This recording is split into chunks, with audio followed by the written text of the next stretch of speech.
economic activities expanded for the second consecutive month, hitting 51.4 index point in February. That's according to the Central Bank of Nigeria's latest Purchasing Managers Index report. The report shows growth across key sectors: industry at 50.5, services at 51.1, and agriculture also moving. But while businesses are optimistic about the macroeconomy, driven by a positive outlook on exchange rates, consumers are less confident. The Consumer Expectation Survey showed a pessimistic outlook at minus 19 index point, though slightly better than January's minus 23. Businesses expect the naira to appreciate in the coming month, but they also foresee a rise in borrowing costs. Their biggest concerns: high interest rates, insecurity, power supply issues, high taxes, financial constraint, and bank charges. Meanwhile, the Inflation Expectation Survey revealed that most businesses and households believe inflation is easing but still feel pressured by rising energy costs, exchange rate fluctuations, and high transportation costs. Households anticipate price hikes in rent, telecoms, cars, and electricity over the next 6 months, and they are prioritizing food and daily essentials over major purchases. We'll analyze these numbers in depth on Business Insight right here on Plus TV Africa. I am Justin Akadonye, your host.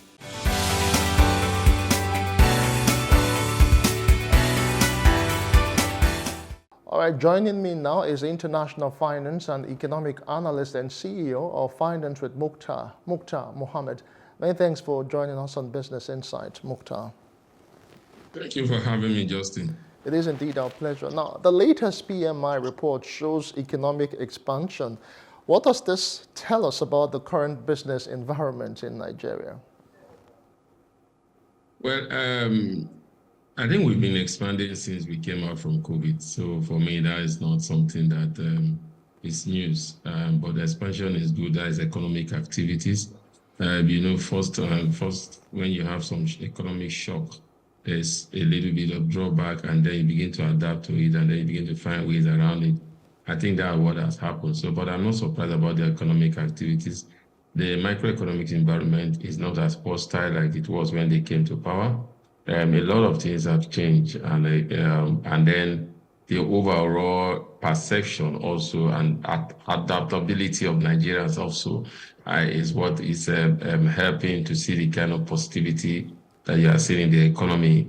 But outside of that, I'm not surprised about growth in economic activities, because in every challenges, people need to find a way to make ends meet. And so a lot of economic activities are coming back on stream, and people are beginning to manage ways to go through those challenges that have stopped their business over time. All right, but agriculture recorded the highest sectoral growth. What factors do you think contributed to this? I think improving security. We've seen that we are not seeing those high target that we hear of: bandit kidnapping farmers, and also farmers not able to go to the farm. There are pockets of issues left, center, and right, but again, they are not as they used to be. So definitely, the challenge we've had with agriculture is not because we cannot produce. It's not because our soil has gone bad, but it has just been that a lot of these farmers were not able to go to farm. But I think now the security situation has improved considerably compared to where they were before now. And so I think that is largely responsible for the kind of growth that we have seen in the agricultural sector. All right, that's very interesting. Now, the Business Expectation Survey, it shows optimism, but high interest rates remain a major concern. How do you think businesses should navigate this particular challenge? I think the way business could look at this challenge is to look at cost of doing business, to see how they can bring down their cost of doing business, or look for low funding funding that are not too expensive. You will see that most of these large companies are now started doing what we call commercial papers and borrowing from individuals. Instead of going to the bank to borrow at almost 35%, they borrow from individuals between the rate of 22% or 23%. And so those are ways that the business are beginning to adapt. So they need to look at cost of borrowing, then they need to look at cheaper means of borrowing. And some also are thinking of being enlisted in the exchange either in the second tier exchange, that also will reduce their cost of borrowing. So I think the way business need to look at this is to begin to look at ways of getting cheaper funds. And I think they are beginning to come up with strategy rather than going to the financial sector, which have to give from almost at 35%. Okay, fine. Strategies they should come up with. I wonder how many of them can actually think outside the box. But let's move on now. Now, the Naira is expected to appreciate in the coming months. Are you also optimistic? And if you are, what's driving this optimism? Justin, I think it wasn't in your program. I said it, I think sometime last week. I said the current optimism on the Naira is not making me so excited because it's not driven by fundamentals. It's largely driven by supply from the CBN. And then when you look at that via external reserve, you realize that external reserve was going down by about 2 point something billion dollars. So what happened that we saw the kind of gain, the Naira gain over the dollars, was the CBN intervention, especially liquidity in the retail sector. And this was largely driven because CBN was able to pump liquidity to that sector through the Bureau de Change, which they've started, which they said they will do for the next 6 months. So, but how sustainable is that? That's always my challenge. If you look at how do we get inflow into our country, foreign direct investor, foreign portfolio investors, crude oil sale, and Nigeria in the diaspora. Those are the four major ways whereby we attract FX into our economy. Now, if you look at crude oil sale, the last month owner was low because OPEC has said we couldn't even meet our quota last month. So that shows that we have a challenge when it comes to that. Investors into the equity market, that is portfolio investors, we saw a lot of outflow rather than inflow. So that's a challenge also. Foreign direct investors, we stand now, they are coming in pocket and drill, but they are not enough to sustain the kind of liquidity flow that we want. Nigeria in the diaspora, you know the challenges they have to deal with immigration, whether they're in Canada, whether they're in the United Kingdom, or whether they're in the United States. So those inflows are not coming again like it used to come. So when the CBN continue to intervene in the market the way they were doing, then the foreign reserve will be devastated. And so that is what the CBN saw. And also not to forget that even despite our not meeting our output, oil price has gone down even beyond our budget benchmark. So those are the challenges that I felt are there that we will not be able to see the kind of appreciation we expect the Naira to appreciate in the long term. Unless there's a change in most of these four variables, then we can say, okay, the Naira will sustain that momentum. You can see that now, at the point in the parallel market and the official market, we're at par. But today now we've seen that the parallel market have moved to 1,600 and 1,550.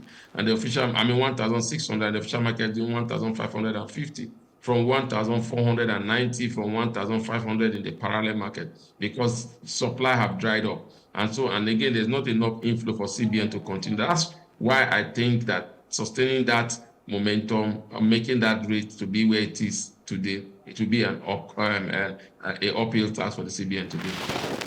All right, Mukhtar, but it is really very intriguing that households are still very pessimistic about the economy.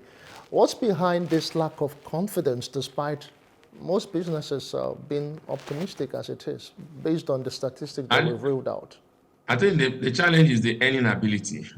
The earning ability has not improved. Minimum wage is still where it was. Even if you look at that by the dollar, it is even lower.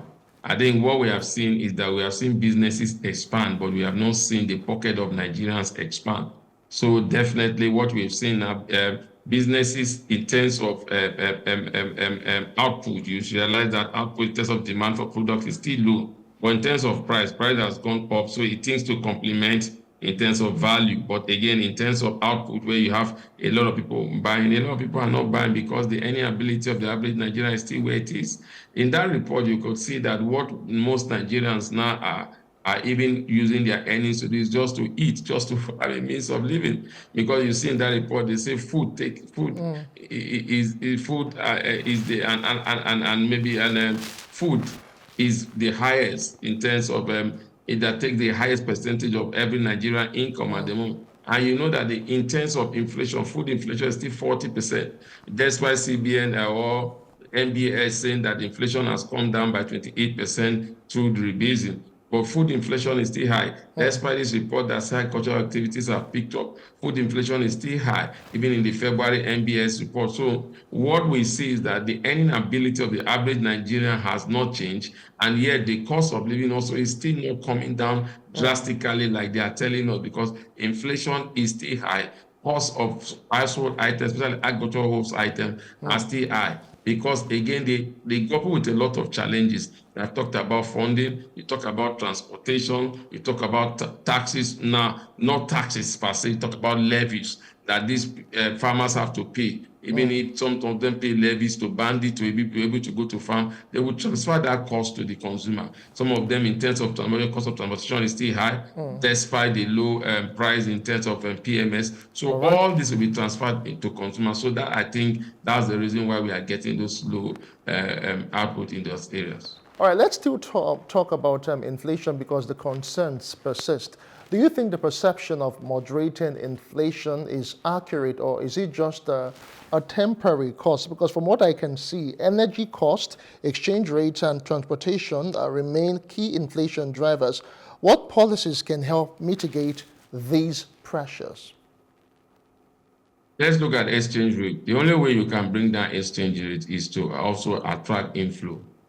And that is not only in the hands of CBN, it's in the hand of physical authority. How can you make your environment conducive, and how do you want people to investors want to come to your environment? I know investors will come to your environment when you have a fluctuating exchange rate, a volatile exchange rate. I think for me, that is the key driver. They need to be able to stabilize the exchange rate. The reason when they say, oh, there's stability in the exchange rate, I keep saying it, Justin, there's no stability. We are in the corridor of stability, but we have not had stability. Until we see stability for 3 months or 6 months, then you begin to attract foreign investors, then you begin to attract portfolio investors.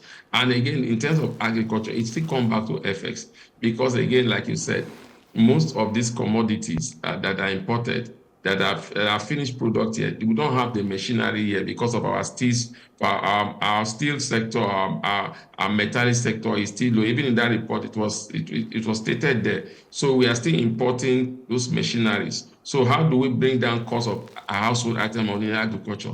We need to remove tariff from any product that is household, and that is a proposal by the president, but it has not stayed in the light of the day. It has been smuggled into the tax reform bill. Hopefully, when that bill is passed into law, we'll see that come into stream. So for me, these are all unfortunate. These are not monetary policy concerns. They say they don't have so much power around it. Rather, there is a physical side and need to do something in these key areas that you have just mentioned.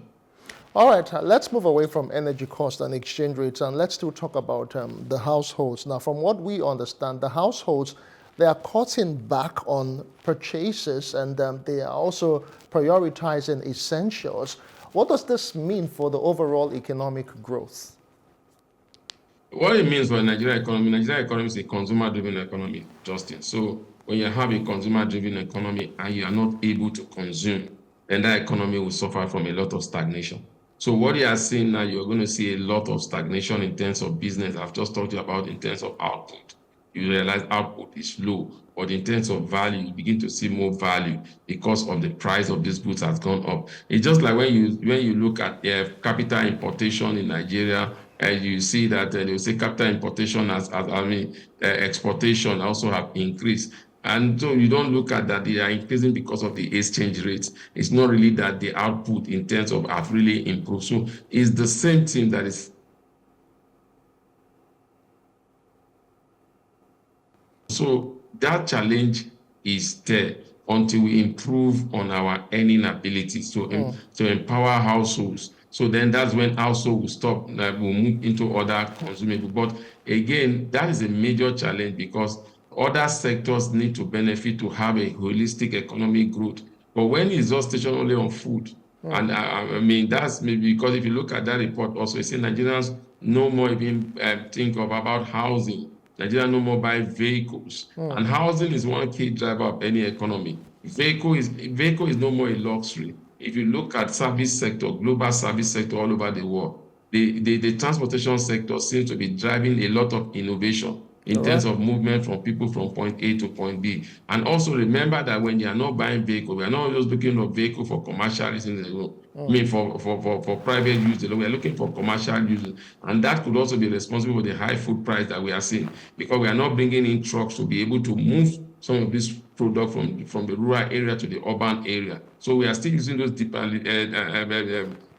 latest trucks, and so you have a lot of breakdown on the way, and so products do not find their ways into the market, especially in urban areas. Okay, as we round off now, Mukhtar, so what role should the Central Bank of Nigeria play in balancing business confidence and household concerns to ensure economic stability? Stabilize the exchange rate. It's as simple as that. I'll keep saying it. No matter what the CBN does in terms of inflation, you reduce liquidity, you kill the most vibrant sector in the Nigerian economy, which is the smaller business sector, because it's largely driven by cash. You hide interest rate, you make cost of funding to go up. Smaller businesses and also even big businesses suffer. Non-performing loans increase in the banking sector. So what you need to do is stabilize the exchange rate. Once exchange rate is stable, because Nigeria is an import-driven economy, all we do is station around the exchanges. Once you have a stable exchange rate, you would naturally drive down inflation and attract foreign direct investors and attract foreign portfolio investors. That will add to your inflow in terms of your foreign reserve, and that will continue to sustain your currency. That will have a snowball effect in every businesses. That, for me, is the only thing the CBN needs to do now as a monitoring side. Make sure you are able to stabilize exchange rate. Once that is done, other things will naturally take their own place. All right, I hope the CBN listens and does the needful now. But the numbers show a mixed picture. Businesses are hopeful, but consumers remain cautious. As we monitor these trends, the big question remains, will the optimism in the business sector translate to relief for households? Only time will tell. I must say a big thank you to you, Mukhtar Mohammed, for your insights today. Thank you for having me, Justin. Good morning. All right. That's all for Business Insights today. I am Justin Akadonye. See you again next time.